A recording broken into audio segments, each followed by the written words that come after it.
Dear friends, today classல multiplication of fraction பார்க்க போறோம். அதுல sum 1 எடுத்து எழுதிப்போம். sum 1 by 3 into 1 by 4 equal to இதை first sum எடுத்து எழுதிப்போம். 1 by 3 into 1 by 4. இப்ப பகுதியை ரெண்டையும் பெருக்க போறோம், தொகுதியை ரெண்டையும் பெருக்க போறோம். பகுதியை ரெண்டையும் பெருக்கினா என்ன வரும்? 3 into 4 12. தொகுதியை ரெண்டையும் பெருக்கினா 1 into 1 1. ஆன்சர் வந்து 1 by 12. செகண்ட் சம் போடுவோமா? 2 by 3 into 8 by 4 equal. sum எடுத்து எழுதிப்போம். 2 by 3 into 8 by 4. என்ன செய்ய போறோம்? பகுதியை ரெண்டையும் பெருக்க போறோம், தொகுதியை ரெண்டையும் பெருக்க போறோம். பகுதியை ரெண்டையும் பெருக்கினா என்னது? 3 into 4 12. தொகுதியை ரெண்டும் பெருக்கணும்னா 2 into 8 16. ரெண்டையும் 2 ஆல டிவைட் பண்ணுங்க. 2 ஆல டிவைட் பண்ணா இது 8, இது 6. ஆன்சர் வந்து 8 by 6. இப்ப நெக்ஸ்ட் சம் போடுவோமா? நெக்ஸ்ட் சம்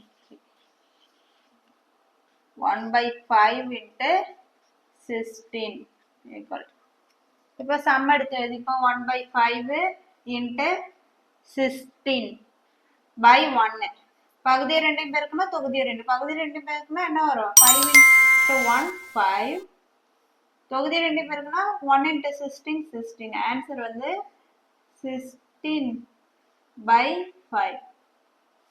அடுத்த சம் போடுவோமா? சேம் சம் தான். 1 by 24 into 8 equal. இப்ப சம் எடுத்து எழுதிக்குமா?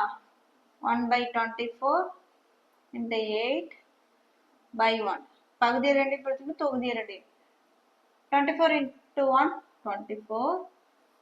1 into 8 8. இப்ப இதை 8 ஆல டிவைட் பண்ணுமா? 24ல எத்தனை 8 இருக்கு? 3 8. 8ல ஒரு 8. ஆன்சர் வந்து 1 by 3. இப்ப அடுத்த சம் போடுவோமா?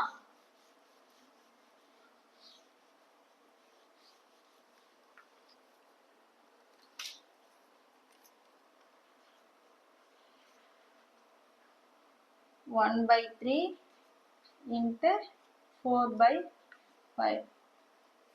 இப்ப சம் எடுத்து எழுதுவோம். 1 by 3 into 4 by. இப்ப அடுத்த சம் போடும். 1 by 3 into 4 by 5. இப்ப சம் எடுத்து எழுதிங்க. 1 by 3 into 4 by 3. 4 by 5.